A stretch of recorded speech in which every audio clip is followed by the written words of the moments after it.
சில நேரங்களில் ஒரு தந்தை இறந்துருப்பார், பிள்ளைகள்லாம் இருப்பாங்க, சொத்தை பிரிக்கணும். என்ன சொல்லுவாங்க, இந்த சொத்தை பிரிக்கிறதுக்கு யார் தடையாக இருப்பாங்கன்னா அந்த அம்மா தான் தடையாக இருக்கும், இறந்து போனவருடைய மனைவி. இல்லை அத்தா சொத்தை நான் இருக்கிற வரைக்கும் பிரிக்கக்கூடாது. இப்போ இந்த அம்மாவோட பெரிய பாவி உலகத்தில் யார் இருக்க முடியும்? அல்லாஹ் சொல்கிறான் பிரிங்கன்னு சொல்கிறான். பிரிங்கன்னு என்ன அல்லாஹ்வுடைய உத்தரவு. அப்படி என்னென்னா சில குடும்பங்களில் அந்த பெரியவங்க உட்கார்ந்துக்கிட்டு இல்லை என்னுடைய ஹயாத் வரைக்கும் நீங்கள்லாம் பிரிக்கக்கூடாது அப்படின்னு சொல்கிறது.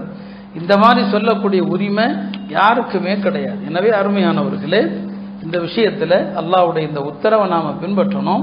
2 விஷயங்களை பின்பற்றினோம்னா இந்த சமுதாயம் காலத்திற்கும் செல்வத்தில் வளமாக இருக்கும்.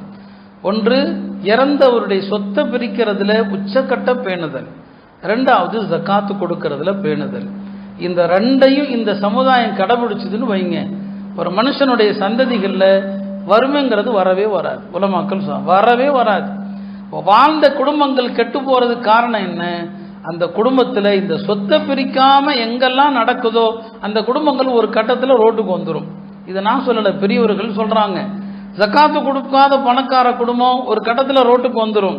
இந்த 2ஐயும் கரெக்டாக நீங்கள் பின்பற்றினீங்க, எத்தனை தலைமுறை ஆனாலும் உங்களுடைய சந்ததிகளில் வறுமை வராது.